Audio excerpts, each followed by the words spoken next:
Debemos aumentar nuestra cultura financiera. Así lo han advertido algunos organismos internacionales que están impulsando programas de educación financiera para corregir esa carencia en la formación de los ciudadanos. Carencia que se ha puesto más de manifiesto por el traspaso de riesgo a los individuos y las familias a causa de la crisis y la complejidad de algunos productos financieros. Los organismos internacionales han destacado que existe una insuficiente cultura financiera, no solo en España, sino en otros muchos países. Y esto puede llevar a mucha gente, sobre todo cuando hablan con entidades bancarias o entidades financieras, a no saber exactamente qué tipo de producto adquieren, le dan una explicación que muchas veces es complicada y lo que hacen muchas personas pues es desconectan y terminan recurriendo a un amigo o un agente externo para que les asesore, pero tampoco estamos muy seguros de que esa persona pues tenga conocimientos suficientes. Y claro, todo esto pues da lugar a una serie de riesgos, ¿no? En primer lugar, pues que ofrezcan un producto que parece una auténtica ganga, que es lo primero que no se debe hacer, adquirir productos que sean gangas, y que luego a la hora de la verdad pues las personas descubran que tienen unos riesgos muy grandes. Los nuevos hábitos de consumo y las facilidades para su financiación han motivado el incremento del endeudamiento de los hogares en los últimos años. Ese es otro de los argumentos por los que estos organismos internacionales recomiendan una mayor educación financiera. No es un problema exclusivo de nuestro país, pero lo cierto es que los españoles en los últimos años estábamos incrementando insosteniblemente el gasto familiar en consumo e inversión por encima de los ingresos. Pues por poner un ejemplo de lo que le sucede a las familias españolas, nos encontramos con que en 2001 debían 9 meses de sus ingresos anuales y 7 años más tarde, en 2008, pues deben 15 meses de sus ingresos anuales, lo cual quiere decir que deben 1 año y 3 meses más. Por tanto, han aumentado su deuda en 6 meses de sus ingresos durante este periodo. Y luego hay un riesgo que es el que venimos detectando en España, que se viene detectando en España, que es el del endeudamiento. El endeudamiento en España, gente que ha utilizado tarjetas de crédito para pagar gastos futuros, incluso para pagar viajes o para pagar gastos de consumo, o préstamos bancarios, o incluso préstamos no bancarios, que son mucho más peligrosos porque tienen un mayor nivel de riesgo. Porque cuando viene una situación mala, cuando viene una crisis o simplemente pues cuando una persona que esté trabajando pues se va al paro o simplemente tenga menos ingresos, pues lo que va a suceder es que no tiene capacidad para devolver ese endeudamiento, que esa deuda que ha contraído, esos préstamos, esos créditos que ha pedido, y puede encontrarse en una situación realmente compleja. Según la última encuesta del Instituto Nacional de Estadística, ha aumentado el número de hogares que tienen dificultad para llegar a fin de mes. Detrás de esos datos económicos, estadísticos, lo que se encuentra es la realidad de cada uno de nosotros. El comportamiento que muestran es que la mayor parte de nosotros vivimos en el día a día. No pensamos en que tenemos que ahorrar para posibles gastos futuros o para llegar a un objetivo que implique un mayor gasto en los próximos años. Con el contexto económico en el que vivimos, la crisis que nos ha afectado a todos, lo que se ha visto es que ha incrementado el número de familias que tienen grandes dificultades para llegar a fin de mes. Hay también un dato positivo detrás de todo esto, que al ver la situación de peligro para nuestras finanzas más inminente, ha aumentado la tasa de ahorro. Pero esperemos que esto se mantenga en los próximos años, porque no es algo que podamos olvidar en cuanto mejore nuestra situación, sino que tenemos que mantenerla. En muchos hogares solo se echan cuentas cuando surge un problema, un gasto imprevisto o se quiere hacer una inversión. De ahí que una de las primeras lecciones de economía financiera esté centrada en el control de las finanzas del hogar. Algo muy sencillo que no siempre llevamos a la práctica de forma sistemática. Pues sí, normalmente sí, porque hay que llevar un control, porque si no se va el presupuesto. Tampoco soy muy estricta, pero normalmente sí sí que suelo hacerlo. Yo lo llevo apuntado en el ordenador y llevo el presupuesto, el dinero que tengo para el mes, para alimentación, y sobre eso pues después vamos poniéndolo todo en el ordenador, vamos sacando la planificación de todo el mes. En principio no planifico porque mi presupuesto normalmente es el mismo, no tengo gastos extraordinarios. Bueno, ahorrar directamente no, pero para prever un gasto que pueda surgirte en un momento dado, sí, o incluso planificar unas vacaciones, sí, siempre se deja una parte para un imprevisto que pueda surgir. Pues no me queda más remedio que planificarlo e incluso reducir algunas cosas que no son fundamentales, pues reducirlas para que dé todo. Básicamente pues eso, planificar un poco a primeros de año y luego pues todos los meses van iguales, porque los ingresos son los mismos y los gastos pues prácticamente son iguales, quitando algún mes extra que sea algún gasto extraordinario. No hay colchón, simplemente pues te quitas de algunas cosas unos meses para poder pagar esas cosas y no hace falta tener un colchón. El presupuesto es la clave para llegar a fin de mes y también para planificar otros objetivos financieros del hogar. Es un registro sistemático, preferiblemente mensual, de los movimientos de ingresos y gastos domésticos, necesario para conocer nuestra situación real. Las claves para una buena y bien gestionada salud financiera es de entrada conocerla, saber en qué situación nos encontramos, y esto es algo que muchas veces no caemos en la cuenta de hasta qué punto nos puede condicionar en nuestra vida diaria o cotidiana. De esa manera podemos conocer si estamos viviendo de acuerdo a nuestras posibilidades, si nos hemos pasado y nos estamos sobreendeudando, o en definitiva adquirir unos buenos hábitos. Esto es como hacer un traje a medida, entonces no tiene por qué ser complicado y no está destinado únicamente a aquellos hogares con un reducido nivel de ingresos, sino que cualquier hogar del nivel económico, social o cultural que sea, debería contemplar la necesidad de evaluar su salud financiera, porque en definitiva un hogar de elevados ingresos tendrá muy buena capacidad adquisitiva, pero esto no significa que estén bien gestionados sus gastos. Entonces, por ahí es por donde hay que empezar, conocer en qué situación nos encontramos, poder evaluarla, marcarnos unos objetivos e ir a por ellos, porque esto, con un buen control de las finanzas personales, es muy asequible y realizable. Aunque realizar un presupuesto no es complicado, siempre es buena la ayuda.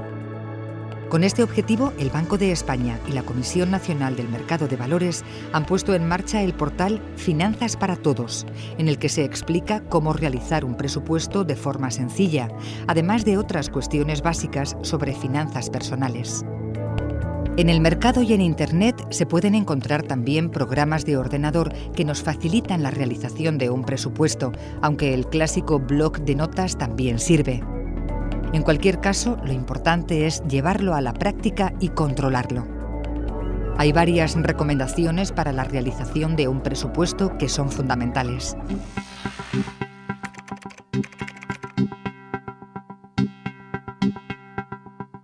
El primer paso es la recopilación de información. Sin ella no se puede planificar y ese es el objetivo fundamental de un presupuesto, reflejar y ordenar toda la información necesaria para conocer la situación real de la economía del hogar. Un paso sencillo que consiste en anotar cuánto ingresamos y cuánto gastamos todos los meses. Lo más importante es llevarlo a la práctica, ser sistemáticos y no engañarnos. Una tarea en la que deben participar todos los miembros del hogar. Bueno, creo que después de lo que hemos estado viendo últimamente, deberíamos hacernos un presupuesto para ajustarnos y no salirnos, no sea que luego en cualquier momento nos encontremos con un problema que vamos a tener en cuanto a la economía familiar, que es importante. Entonces, si os parece bien, pues podemos ir analizando cada uno de los términos en los que tenemos unos gastos fijos, unos gastos que podemos disminuir. Yo francamente creo que siempre procuramos estar ajustados, pero es que has visto que vamos un poco peor Hombre, lo que sí he visto es que en algunos momentos el saldo de la cuenta se va reduciendo y debería, aunque fuera en una mínima cantidad, se debería ir aumentando, por si tenemos un gran imprevisto que nos desfasa todo. Que ahorrar está siendo muy complicado con todos los gastos y bueno. Un presupuesto es una herramienta, no es solo para elaborar los presupuestos generales del Estado, sino que sirve como herramienta para controlar nuestras finanzas. Entonces consiste en plasmar en papel cuánto generamos de ingresos todos los meses, cuánto nos hemos gastado y haciendo el resto sabemos cuál ha sido el excedente si es que lo hay.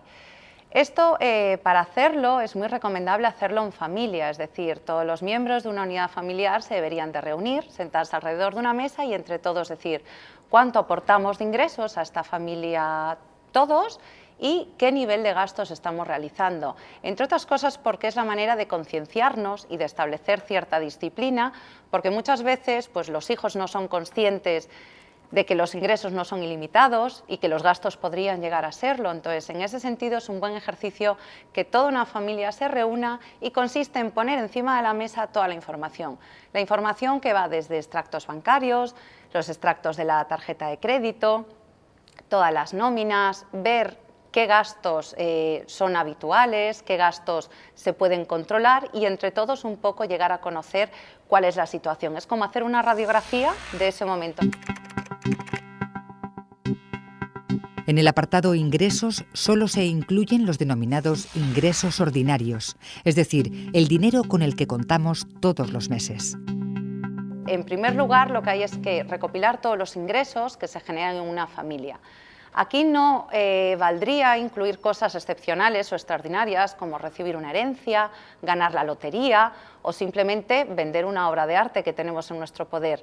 Habría que ir a lo que son los ingresos periódicos que todos los meses recibimos en contraprestación a nuestro trabajo, a nuestra labor profesional o simplemente el alquiler de una propiedad que tengamos. Si tenemos un piso, una plaza de garaje, un local comercial, sabemos que todos los meses y de forma periódica nos va a estar entrando dinero por este concepto. Entonces esos son los ingresos que a nosotros nos dan una estabilidad financiera y son con los que hay que contar de partida. Entonces yo creo que en un principio, partiendo de los 1.700 ingresos que tengo yo y los 1.300 que tienes tú, nos quedamos en 3.000 euros. Y esos son los ingresos que tenemos, porque lo de Elena no lo contamos. En la partida de gastos se anotan todas las salidas de dinero que se han producido en el hogar y los gastos que sabemos con certeza que vamos a tener que realizar. Cada vez que llega una factura hay que anotar en qué y cuánto hemos gastado. La forma más habitual de anotar los gastos es agrupándolos en obligatorios fijos, obligatorios variables y discrecionales. Debe estar correctamente reflejado en el presupuesto, porque esta clasificación va a facilitar la toma de decisiones necesarias para alcanzar el posterior equilibrio en el presupuesto. Los expertos aconsejan la realización de un presupuesto mensual. Por ello, los gastos de carácter anual, como por ejemplo algunos impuestos, seguros del coche o de la vivienda o la matrícula de la universidad, se deben dividir en 12 partes, de forma que podamos incluir la fracción en el presupuesto mensual. Así, los gastos anuales estarán controlados de antemano. Al reflejar en el presupuesto ingresos y gastos mensuales y comprobar el resultado del presupuesto, tomaremos conciencia de nuestra situación y nuestra capacidad real de asumir los compromisos actuales de pago y planificar otros nuevos. Solamente si los ingresos son mayores que los gastos, la economía de nuestro hogar será sostenible. Si los ingresos son iguales o menores que los gastos, estamos asumiendo riesgos que debemos solucionar.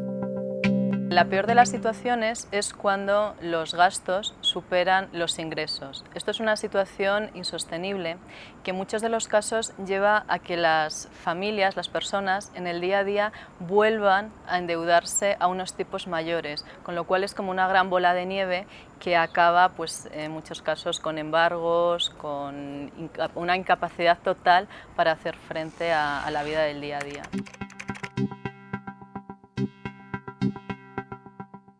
En este caso, la segunda fase de control del presupuesto familiar estará sobre todo concentrada en la búsqueda de soluciones.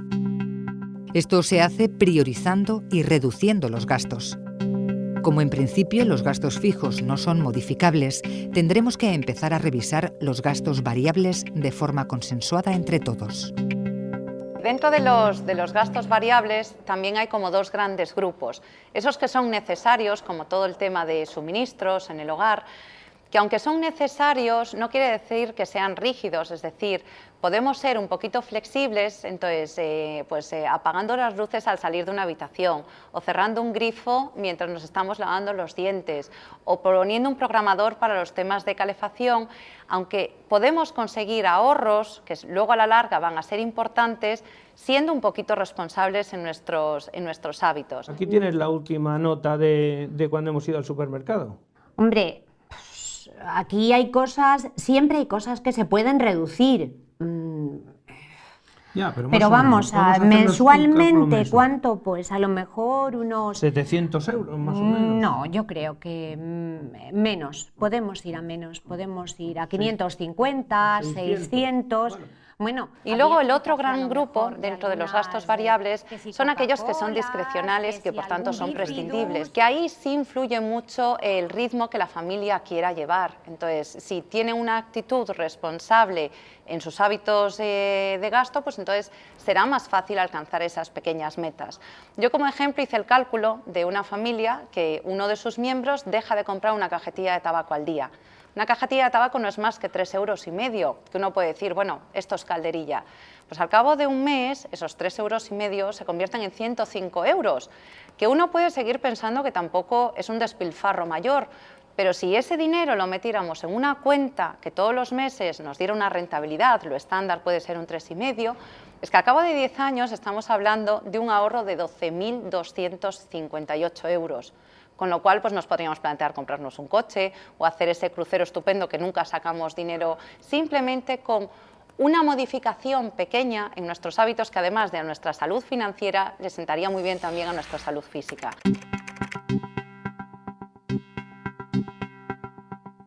Cuando el presupuesto está equilibrado, es decir, cuando los ingresos son mayores que los gastos y hemos generado un excedente a nuestro favor, se debe adjudicar una cantidad de ese excedente a la creación de un fondo de reserva o colchón que nos cubra en situaciones excepcionales. La cantidad es variable. Los analistas sí suelen recomendar en promedio una cantidad que equivalga a 3 a 6 meses de los gastos normales de un hogar. Porque como está ocurriendo mucho hoy en día, si una familia se queda sin ingresos porque sus miembros pues son despedidos y pasan a cobrar simplemente el subsidio de desempleo, pues hay que estar preparados para afrontar esto y desgraciadamente es una realidad. Solo cuando nuestro presupuesto está saneado y el fondo de reserva cubierto, podremos asumir nuevos objetivos o metas, como por ejemplo comprar un coche o reformar nuestra casa, incluso objetivos más sencillos. Hay que ser realistas, hay que marcarse unas metas que resulten alcanzables, por ejemplo, pues la compra de los libros del colegio en el próximo mes de septiembre. Eso sabemos que va a suceder y que encima va a ser a relativamente corto plazo. O la primera comunión de nuestra hija en el mes de mayo. Es decir, marcarnos qué cantidad o qué objetivo tendríamos que alcanzar y sobre todo motivarnos de que eso se puede llegar a conseguir. Un mensaje final. Una economía sana y bien organizada facilita el ahorro. Ese ahorro beneficia además al conjunto de la economía nacional a la que ayuda a financiarse. De cómo gestionarlo hablaremos en otro programa. Hoy nos quedamos con el mensaje de nuestra experta, que nos aconseja incluirlo en la partida de gastos fijos.